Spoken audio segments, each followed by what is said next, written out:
Une femme, un homme, une entreprise vous est présenté par Podmedia.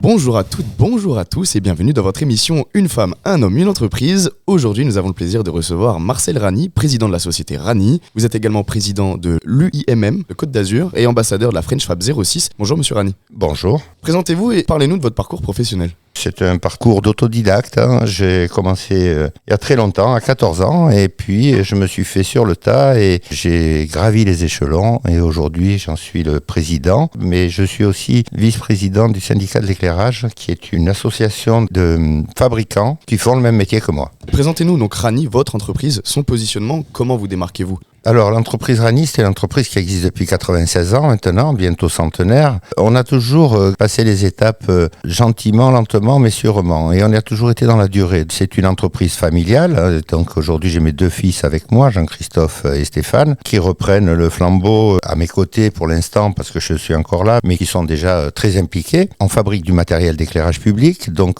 être toujours à la pointe de la technologie, faire toujours de l'innovation, trouver toujours des solutions pour attirer le client. Parce que comme on est de taille intermédiaire par rapport à nos concurrents, il y a toujours des plus gros, et puis on est toujours le plus petit de quelqu'un, ou toujours le plus gros d'un autre. Donc nous, ce qu'on veut, c'est la qualité, le design, l'innovation, la gestion, l'accompagnement, la proximité, la réactivité, voilà, toutes ces qualités qui font qu'on va venir chez Rani parce qu'on veut un service et parce qu'on sait qu'on a quelqu'un au bout du fil quand on l'appelle. Vous l'avez mentionné un petit peu plus tôt, vous êtes une entreprise familiale puisque vous travaillez avec vos enfants. Quelle est la culture de votre entreprise ? La culture, vraiment la culture de la famille. C'est-à-dire que, bon, j'ai mes enfants, mais je dis toujours que mes employés sont un peu mes petits, donc je les protège. J'ai la culture du confort au travail, la culture d'enlever la pénibilité, moderniser l'outil en permanence pour pas avoir de turnover déjà, et puis pour attirer des nouveaux talents qui viendraient se plaire chez nous. Quelles sont les actions mises en place pour attirer de nouveaux talents chez vous ?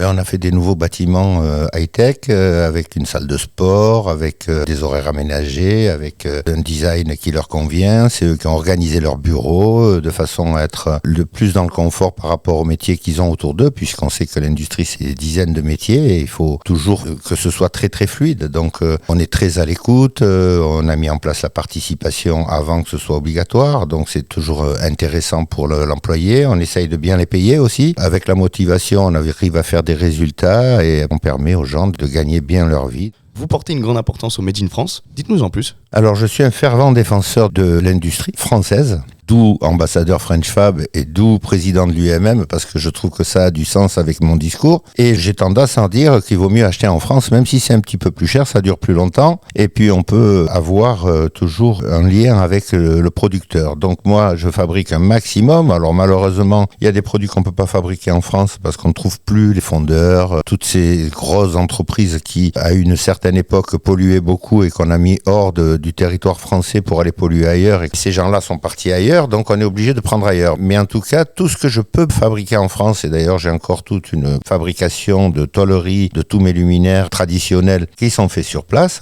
et j'essaie de faire travailler le maximum de personnes et d'entreprises à côté de chez moi. Ça devient des partenaires, et puis on travaille toujours main dans la main, donc ça crée de l'emploi autour de nous.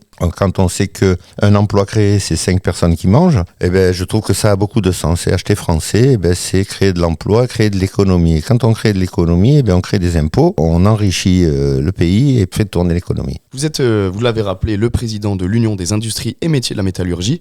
Qu'est-ce que ça représente pour vous ? L'UIMM est une fédération assez puissante en France et avoir la présidence du département, et d'abord c'est un honneur qu'on m'ait élu à ce titre, mais c'est surtout l'accompagnement des entreprises. Je dis toujours que j'arrive à un âge où je fais de la transmission. J'ai fait la transmission avec mes enfants et aujourd'hui j'essaye de mettre, compte tenu de ma grande carrière, ma longue carrière, je dis que transmettre quelques bons tuyaux à des jeunes entrepreneurs innovants mais qui ont souvent la fougue, mais pas toujours le savoir.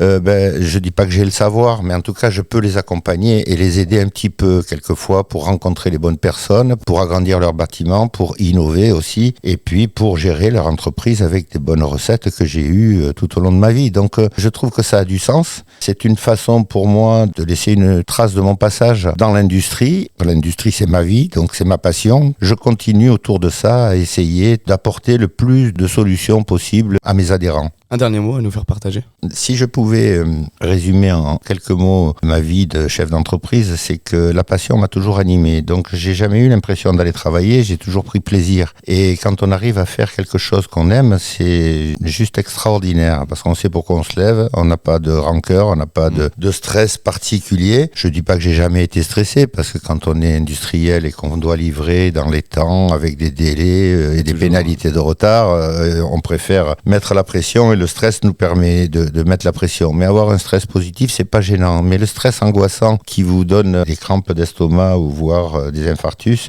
si on peut éviter en se plaisant dans ce qu'on fait, c'est fabuleux. En tout cas, merci beaucoup pour votre participation et le temps que vous nous avez accordé. Merci à vous revoir bientôt peut-être. Avec plaisir. Merci à vous.